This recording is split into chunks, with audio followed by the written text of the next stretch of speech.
The past can't move. It can't move, it can't change because it's over, it's done. It's anchored in time. As we call it, it's history. It's history or it's his story. And here's the thing. It's anchored. Somebody say it's anchored. So guess what? As long as I'm connected to it and I try to move because it's anchored, I ain't going to go nowhere. And the thing about it is because it's anchored and I'm tied to it, it'll appear that I'm having some progress and I'll get but so far. But what it's going to cause me to do is to get stuck. And when you get stuck, after a while, you won't be celebrating where you are because where you are has become boring and it's not enough. Everything that's going to be, everything great in your life is in front of you. I'm going to say that again. Say, everything great in my life is in front of me. Everything great in my life is in front of me. You know, people get saved, they get stuck, and they come to church, and they get stuck, and their past dictates to them many ways. One, it dictated from a traditional stance, and they keep talking about how good it was. If it was so wonderful, why you didn't stay there? Okay. Then it gets stuck because they still want everything. They fight everything progressively because if they see anything that's a glimpse of where they came from, all they do is kill where they are. That's what I had to tell a young man. I said, "You so Hebrew, you nothing." He said, "What you mean by that?" I said, "You so Hebrew, you're nothing. You're actually the Paul that was persecuting the church because everything that we don't do that you think we should do because you're so law conscious, you have no grace or no mercy for nobody. So you so Hebrew, you ain't nothing. So you got a beard, so what? A beard don't, and some of these cats are so Hebrews, they ain't even saved no more.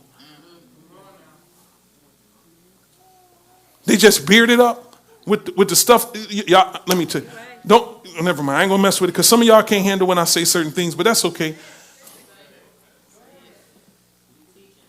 And if you have such a great revelation of God or the Most High or Yah or Yahuwah or, or Yeshua, or if you got such a great revelation of it, why don't you keep moving forward so you can drag us with you? Amen.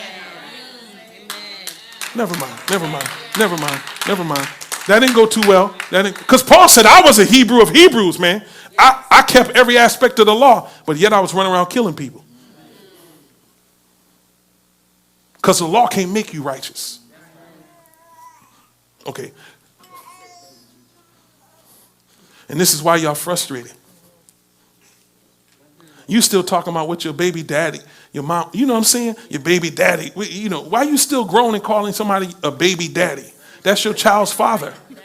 But you still talking about what he did and how wrong he was. And in some cases, you punishing your kid because of what he had you anchored to.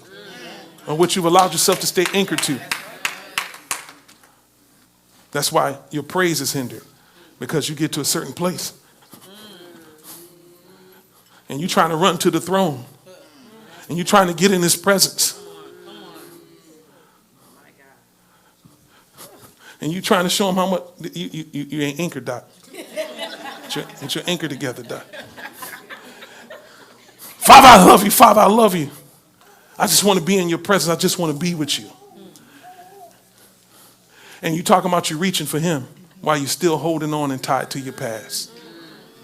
And the thing about it is you'll hear messages like this and you'll talk about how much you want to change and how much you want to do something different, but you'll end up doing nothing different because this has become comfortable to you. You've become comfortable living in misery, self-pity. Come on, man. You've become comfortable.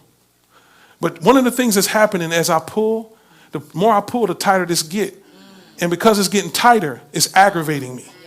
See, when you've had enough of your past, you'll disconnect from it. When you've had enough of it, you'll disconnect from it because it's hindering you not just from being free, but it's hindering you from being pain-free. Hello? Hello? Listen, let me tell you something. If your spouse ain't doing what they're supposed to do, let me tell you something. Disconnect from your past and pray. Do something different. Do something different other than complaining and tripping. Am I talking to the right people? He said, forget those things which are behind you. And he told you to do what? Press towards the mark of the prize of the high calling which is in Christ Jesus. Let me tell you something. The one passage, one square definition I told you when it said about pressing was to run, it was saying to run was hostility. At some point, you should be fighting to get free from this so much. How do you fight to get free from this? Is the last day that I'm going to deal with this. This is the last day I'm going to stay stuck in this. This is the last time I'm going to have to tolerate this. And I'm not talking about from an anger perspective. I'm just done with it. How many people, you got some stuff in your past you just done with? You ain't rehearsing it no more. You ain't living in it no more. It ain't benefiting you. It ain't helping you. It ain't helping you grow. It ain't helping you get better. Am I the only person? Somebody holler, I moved already. I moved already. And you got to make up in your mind that you ain't going back. Am I talking to the right people? I need you to jump up and shout, I ain't going back. I ain't going back. I ain't going back. You know what I'm going to do to not go back? I'm going to do everything that the enemy is trying to get me from doing. I'm going to pray. I'm going to praise. I'm going to keep on confessing the word. I'm going to keep on. Let me tell you something. If I keep my mind on those things, there is no room for anything else to get in.